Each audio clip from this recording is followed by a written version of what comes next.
আসসালামু আলাইকুম। আশা করি সকলেই ভালো আছেন। তো আসলে এটা সবার মনে একটা প্রশ্ন থাকে যে প্রবাসীরা কি আসলেই সত্য কথা বলে নাকি মিথ্যা কথা বলে? যে অনেকেই বলে যে আমি ১০ বছর বিদেশ করার পরেও ৫ বছর বিদেশ করার পরেও আমি তেমন কোনো কিছু করতে পারি নাই বা প্রবাস জীবনটা শেষ করতে পারেন নাই। তো আমি আপনাদের প্রতি একটা রিকোয়েস্ট থাকবে যে আপনারা আমার এই ভিডিওটা বেশি, বেশি করে শেয়ার করবেন। তো যত প্রবাসী ভাইরা আছেন চেষ্টা করব আপনাদের মনের কথাগুলো তুলে ধরার জন্য। প্রথমে আমি একটা কথা বলি যে অনেকেই বলে প্রবাসীদের কথা বিশ্বাস করতে চায় না যে আমি ৫ বছর বিদেশ করার পরও নিজের জন্য কিছু করতে পারি নাই, তো দেশে যাইতে পারি নাই বা তো নিজের ক্যাশ কেবল তেমন কিছু করতে পারি নাই।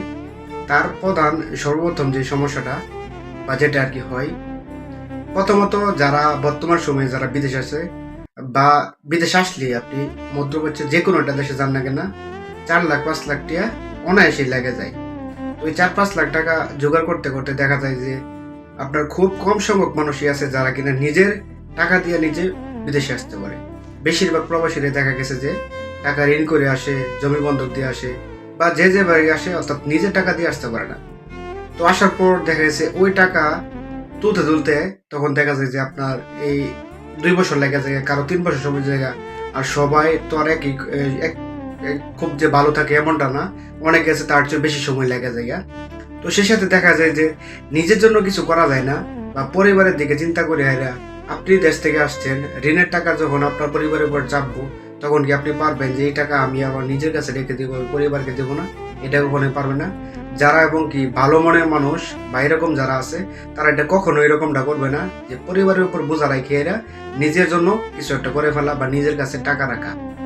তারপরে দেখা গেছে যে আপনি ২ বছর ৩ বছর বিদেশ করেন বা ৫ বছর বিদেশ করলেন, তারপর আপনি নিজের জন্য কিছু করতে পারলেন না। তারপর অন্ত সমস্যা হয়েছে গা, আপনি দেখা গেছে যে মানুষের প্রত্যেকটা যেমন চাহিদার কোনো শেষ নেই গা।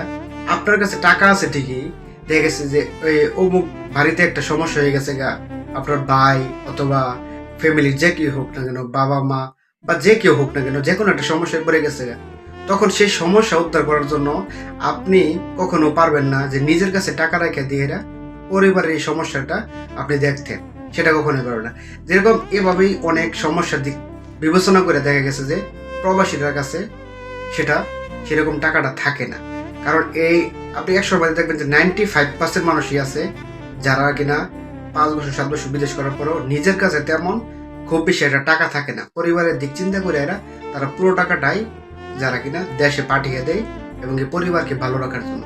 তো আমাদের তো প্রথম সত্য একটাই থাকা যে আমরা কষ্ট কার জন্য করি? আমরা কষ্ট করি পরিবারের জন্য, পরিবারের মানুষদের জন্য যারা কিনা ভালো থাকবে সেই আশাটার জন্য।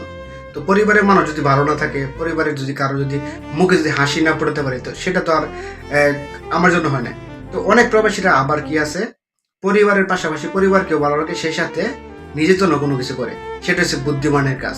আর আরেকটা আছে যারা কিনা একদম স্বার্থবাদী মানুষ বললেই চলে যে নিজের জন্য আগে করি, পরিবার খালি বালি, পরিবার কে কোন দিকে যাইব না যাইব সেটা দেখার কোনো বিষয় নেই। তো এইরকম আছে যে সব মানুষ একরকম না। তো দিন শেষে দেখা গেছে যে পরিবারের দিক চিন্তা করে এবং নিজের দিক চিন্তা করে যারা কিনা অল্প কিছু টাকা নিজের জন্য রাখে এবং পরিবারের মানুষের সমস্যা সকল দিক চাহিদা পূরণ করে, সেটাই ভালো মনের একটা পরিচয় দিয়ে থাকে। তো আশা করি আপনারা বুঝতে পারছেন যে প্রবাসীরা আসলে ৫ বছর ১০ বছর পড়ার পর যেন কেন তাদের সাথে তাদের হাতে কেন টাকা থাকে না। আমিও একটা সময় হয়তো বা ভাবতাম যে এই মানুষ ৫ বছর ১০ বছর বিদেশ করে, তার তো অনেক টাকা থাকার কথা, তার তো অনেক কিছু করে। কিন্তু আসলে না, বাস্তবতাটা সেরকম যখন আপনি নিচে সে জায়গায় আসবেন তখন সেটা বুঝতে পারবেন যে আসলেই যে না, বাস্তবতাটা অনেক কঠিন। চাইলে নিজের জন্য কোনো কিছু করা যায় না। পরিবারের দিকে তাকাইয়া, পরিবারের ফ্যামিলির মানুষের দিকে তাকাইয়া সবকিছু বিসর্জন দিতে হয় তাদের প্রতি। তাদের মূল লক্ষ্য তাদেরকে ভালো রাখার জন্য।